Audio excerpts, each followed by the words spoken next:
We're joined by Indiana State Representative Wendy McNamara to discuss what's been happening in the Indiana General Assembly session this week. That's coming up next on WNIN Lawmakers.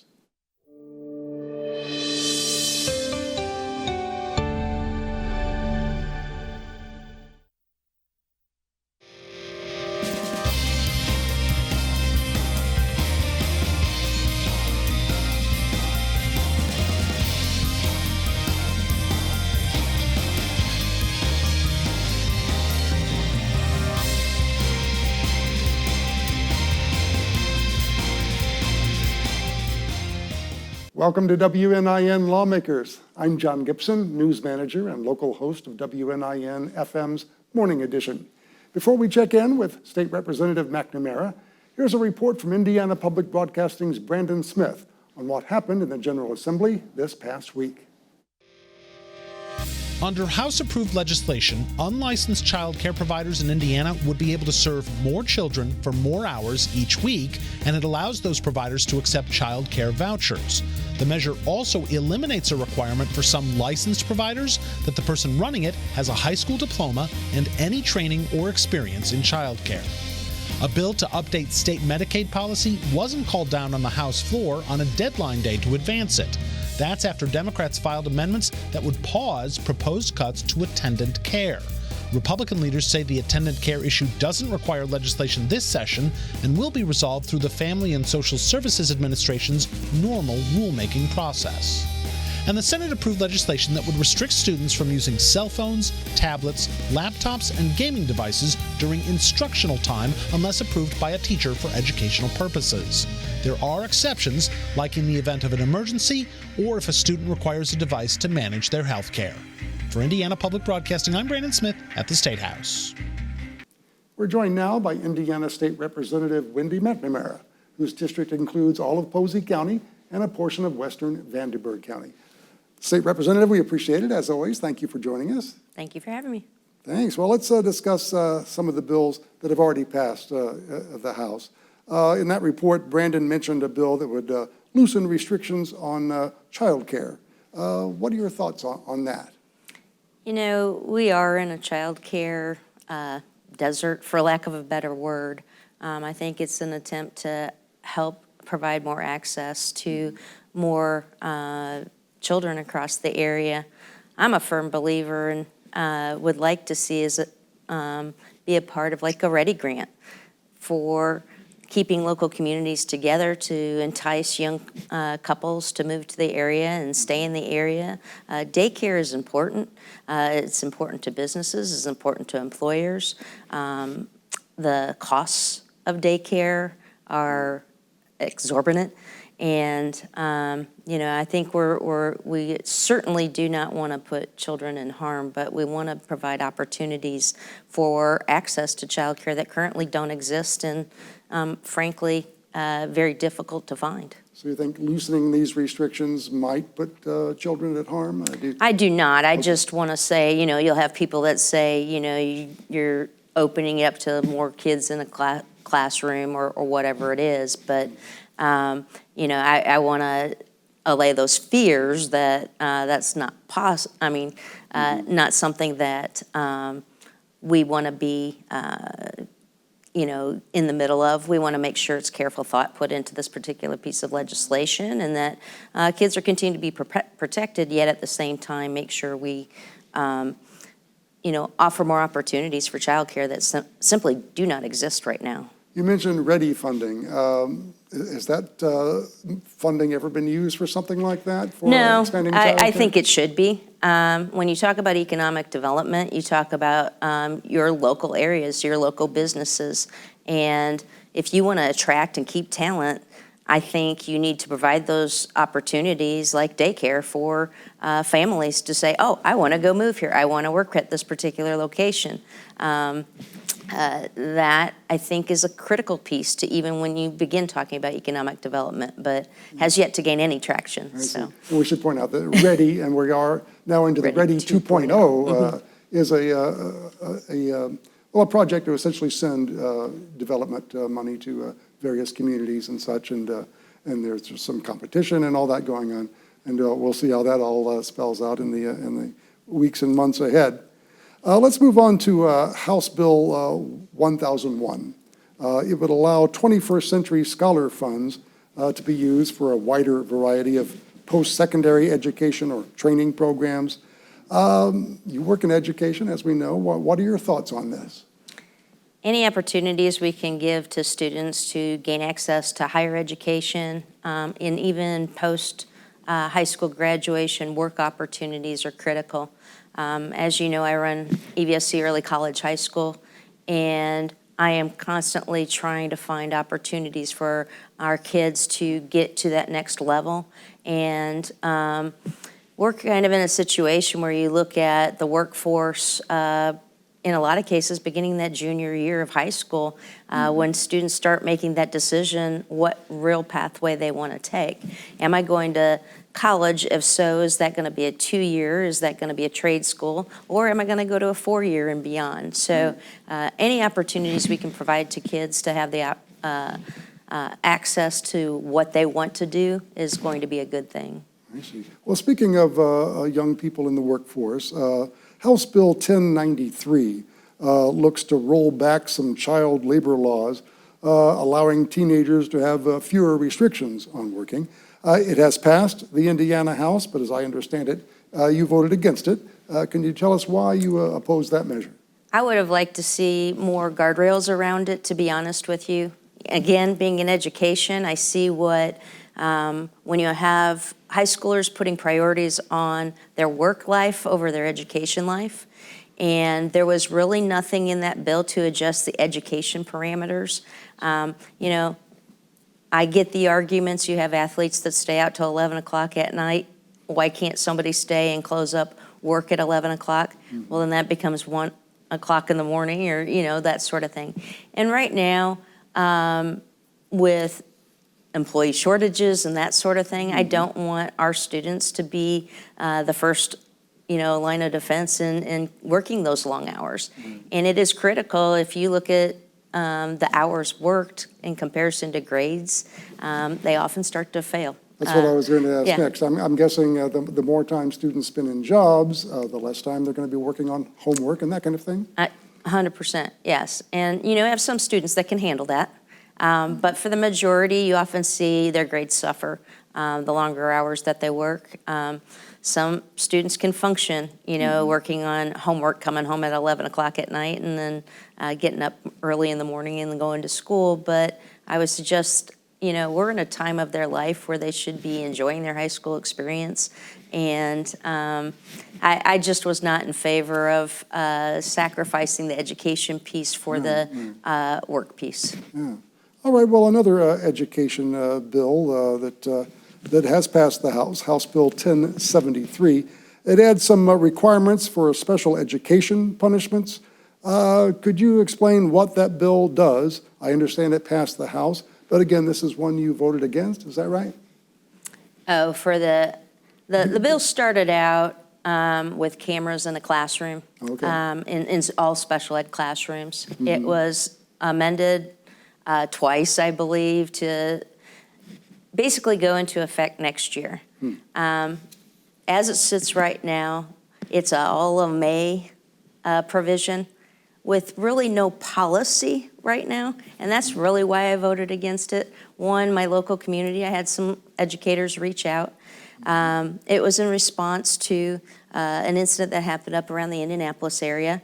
The administration responded appropriately, like they should have. It was a horrible situation, should never happen again. And I agree with what we want to do to help the most vulnerable. I just don't believe that this bill is the way to do it. Now, the incident you're talking about, I believe there were some students who were essentially kept in solitary confinement. Was that the Yes, the and forced to eat things, and it was just a disgusting, disgusting thing that happened. So I feel for the families of those kids. I don't think this bill is the answer. It was a bill more about what it looks like than what it actually does. Because it says if a school corporation may, if it can afford a camera. Right, right. let's say we can't, so you won't see these cameras, right? And then it's pushed off to 2025. So I think the more appropriate approach would have been to say, let's give more training to the aides in the classroom. Let's give more funding here. Let's make sure that all of the administration and other teachers are qualified to be in these classrooms and know how to report these incidents when they take place. I think that would have been more impactful at this particular point in time than a May provision saying, well, put a camera in there if you can. Yeah. So no teeth behind it, no money behind it. There is no teeth. There's no money. Yeah. All right, well, let's move on to another House bill. This one is, the number is 1429. It allows for pregnant drug offenders to be referred to treatment earlier in the legal process. I understand you support that measure. Can you tell us a little more about it and why you support it? Yeah, I'm a co-author of that one. That came to us from a new legislator, Lori Ross Greaves. She is a social worker. She teaches at Indiana Wesleyan. But in her community, Grant County, they actually have a program where they divert women who've been arrested for a drug offense to drug court immediately. And this is trying to do the same thing. If someone is arrested for a drug crime where they're suspected drug user, we want to have healthy babies. So we want to make sure that we can divert that person as soon as possible and have children that are born free of any drug addictions. I believe in Grant County, they had 13, over the years that they've been doing this, 13 healthy babies born by this diversion process. So it's going to hopefully open it up to the rest of the state of Indiana to have that option to divert these women who are pregnant and drug users to get any type of help that they need. So basically diverting them to a treatment center immediately or quicker than it is now. Yes. They'll still be charged with the crime. Right. But we want to have healthy babies. So the whole point is if you go through the process of a typical court, you have an initial hearing. Well, you might not have another hearing for another 6, 8, 10, 12 weeks, maybe even longer than that. By that time, that's too much time for that baby to be exposed to drugs if the parent is a user. So the idea is that initial hearing, which happens within 72 hours in most cases, get that person into drug treatment. All right, well, let's move on to the issue of anti-Semitism and divisions that we see all around the world. House Bill 1002 looks to define anti-Semitism. As you see it, does it need to be defined? And what are your thoughts about this legislation and what spurred it? So this piece of legislation actually was from last year. It passed the House last year, went over the Senate, and the Senate chose not to hear it. With the events that happened in Israel of October 6th, we've seen an increase, I believe, of 358% crime on Jewish families in Indiana and the United States. And so this is the same language as it was last year. I fully support having this language. It deals with K-12 and college campuses and making sure that we protect those folks that might be victims of Semitic conversations or hatred. And so it's critical. I had a conversation today with our current climate around Evansville, and fortunately, for the most part, we've been pretty immune to a lot of it. But I will tell you, up in Indianapolis, you hear of quite a bit of it taking place. So hopefully these words, these terms, the definitions will take root. It's over in the Senate now, and we'll see if they choose to hear it again this year. Is it strictly anti-Semitism, or does it talk about bias or crimes against all kinds of groups? It is strictly anti-Semitism. I see. And is there any call for any other type of things along those lines? For other groups or other? Not in this particular piece of legislation. Yes, right. All right, well, let's move on to something a little unusual, at least it strikes me as unusual, and that was a joint resolution in the Indiana House calling on the U.S. Congress to call a constitutional convention to impose term limits, that idea. What are your thoughts on that? Do you support that idea? I had signed a term limit pledge. I very rarely do something like that, sign pledges. And I think it's important. I think that as long as somebody's productive in what they're doing, you have to define what term limits actually means. Because when you say 2 years, 4 years, that's not really enough time to have somebody be effective. Right. But if you have somebody in there, let's say 20, 30 years, they're still being effective. I don't want to say you're no longer effective, right? So I think there's a fine balance in finding, rather than saying term limits, I would say term effectiveness. Something like that. And people will say, well, everybody has the opportunity to vote, and they do. But at some point, you've got to look at somebody's effectiveness to serve and be effective for their community and effective for their constituency. Sure, I think there's always been an argument that, folks who have been there for many decades, they know so much about how things work, how the sausage is made, if you will, and all that kind of thing. But I guess how would one gauge effectiveness? I mean, is there some limit you can put on effectiveness? I don't have an answer for that. You talk about, the term we use a lot in the state is institutional knowledge. Right. And institutional knowledge, I think, makes a big impact on how you process. You look at the new people who've been elected for us within the last 2 to 4 years, and they want to go gung-ho on something like, whoa, we just addressed this issue. I'll tell you, this is what, we went through. That is important because sometimes you can jump too quickly, and when you have that voice that's been there a little bit to say, slow down, this is why we did this way, this is why it's a good thing to continue this way, and so there's arguments on both sides, but I think you can, again, look at somebody's abilities and are they serving their constituency the way that they did 20, 30, 40 years ago. Right. Well, let's move on to another issue here. As a state representative, you drive back and forth between Indianapolis and Evansville quite a bit, weekly, I would guess, during the sessions. What are your thoughts about increasing the speed limit on highways in Indiana? I guess there's a proposal to make the absolute top 75 miles an hour on rural interstate type highways. I'm in favor of that, yes. That's the only thing you think about is, safety. That's always going to be a concern. Other states have it at 75. Some states have it at 80.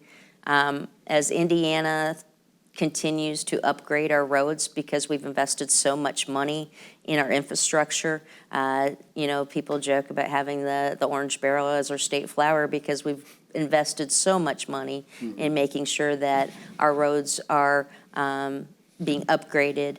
As that continues, I think this will be a good measure. But again, you want to make sure that the areas that they choose for these particular things are ready for that kind of speed and have been upgraded if necessary. And always safety will be paramount. But if there are areas in which you can have 75, I say go for it. Yeah, I guess the question that comes up sometimes is as you raise speed limits, inevitably people are going to exceed those speed limits. You give them, if it's 70, they'll go 75. If it's 75, they'll go 80. I mean, is there any fear of, the speed just getting to be too high to where it is more dangerous than maybe it should be? If people are inclined to speed, they're going to do it regardless of what that speed limit's going to say. So they'll, you will naturally see people seeing the 75 and going faster than that. So I would say there's a natural progression, but that already exists. Yeah. All right, well, let's move on to a bill over in the Senate. It calls for more people to be allowed to carry firearms in the Capitol in Indianapolis. How do you feel about that? We had this incident just a few days ago of Representative Lucas essentially showing his firearm he was carrying at some students who were visiting the State House. Do you favor the idea of allowing some more folks to carry firearms in the Capitol? I haven't seen the specifics of the bill. I've heard positives and negatives of it. Some of and again, I haven't seen the bill, so I can't quote on the context of everything. Sure. I can just say what I've heard. The concern was you open it up to over 600 people if you say all state employees. I think the intent was to have the ones just in our building have it. So again, you have to weigh how many people are you talking about. But I will tell you, down around Indianapolis, around the State House, isn't quite as safe as it used to be. If you ask me, do I feel safer now than I did 5, 10 years ago, I will tell you no. So if this gives the opportunity to somebody who works late hours with us to feel safer, then I'm in favor of it. Do you care to comment on what Representative Lucas did? Do you think that was, appropriate conduct?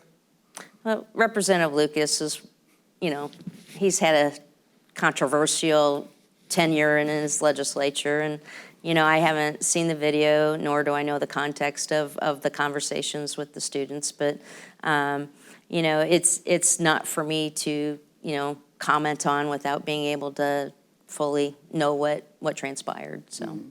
All right, well, let's move on to some other bills. Perhaps we have just a few minutes left here. If you want to talk about some of the bills, or other bills that you've filed this year and how they're coming along or not coming along. Sure. One of my most important bills to me, I think mostly in my tenure, is competency to stand trial. That bill's going to be on third reading on Monday, and basically for your level 6 and misdemeanor offenders, they are spending more time in jail or a mental institution, health institution, awaiting trial because they're waiting on an evaluation. There's about 10 psychiatrists and psychologists in the state of Indiana that do this. So on average, a person's spending about 6 months before they're actually evaluated, then another 6 months before they are restored, if they're restored, and then go to trial, and then the resolution. The average time is about 372 days. That's more time than if they would have pled guilty to a level 6 charge in a lot of cases. We're talking about a level 6 felony, which is a lower felony. Yes, right? it is, and a misdemeanor. So basically what this bill will do is if you're charged with a level 6 felony or a misdemeanor, right now you have to have 2 or 3 evaluations. It lowers it down to 1 with a psychiatrist or a psychologist. If a judge, a prosecutor, a public defender would request a second or third evaluation, an APRN or a physician assistant with psychiatric accreditation will be able to do the second or third evaluation. Our hope is to speed up that process, not only for the person who's been accused, but also for the victim's family if there is a victim, right? If it's a level 1 through 5 or murder, it's still going to have a 2 to 3 evaluations required, and that will only be a psychiatrist or psychologist. So I don't want the judicial process to be justice delayed because we don't have access to mental health people like psychiatrists or psychologists, and that's what this bill does. It gets them access quicker, it gets the process of justice quicker, and then the second half of the bill is for people who have been diagnosed with dementia, Alzheimer's, or traumatic brain injury. If they have a diagnosed cause of one of those, they can't understand the case against them, there can be a motion to dismiss their charges. Is there any concern there that by doing just the one, that perhaps some things might be missed? Is that a concern? No, because what we've done is put those safeguards in there. So if a judge at any time, if a public defender at any time, if a prosecutor at any time feels that they need a second or a third, that is there. They can always go back to another psychiatrist or psychologist, APRN or physician assistant on those things. But no, I'm confident the way that we've designed this, it will speed up the process yet still provide the integrity you need when interpreting somebody's ability to understand their case. Yeah. All right, we have just a moment left. Any other bills in the Senate or House that have maybe caught your attention, good or bad? So I was asked, but I had somebody else carry the bill. It's on AI. Last year we had a bill trying to help, identify like child pornography that was created during AI. Over the summer, or actually this fall, a teacher was placed on a nude body. The head was placed on that through AI by a couple of young kids, and there's no protections for that. So the bill passed the House. It's over in the Senate. It's gaining somewhat nationwide attention because it's the first type of legislation like it is, really trying to address AI pornography that's being created, kind of against your will. Sure. Well, not kind of, against your will. And it's going to be one to watch because the nation is actually watching that one. Yes, indeed, certainly a topic that is on top of everybody's mind, I think. Once again, thank you for joining us. That's Representative McNamara. We appreciate it, as always. We hope you'll join us next week. Our scheduled guest is U.S. Representative Larry Bouchon from Indiana's 8th Congressional District. I'm John Gibson from WNIN FM. Thank you for watching WNIN Lawmakers.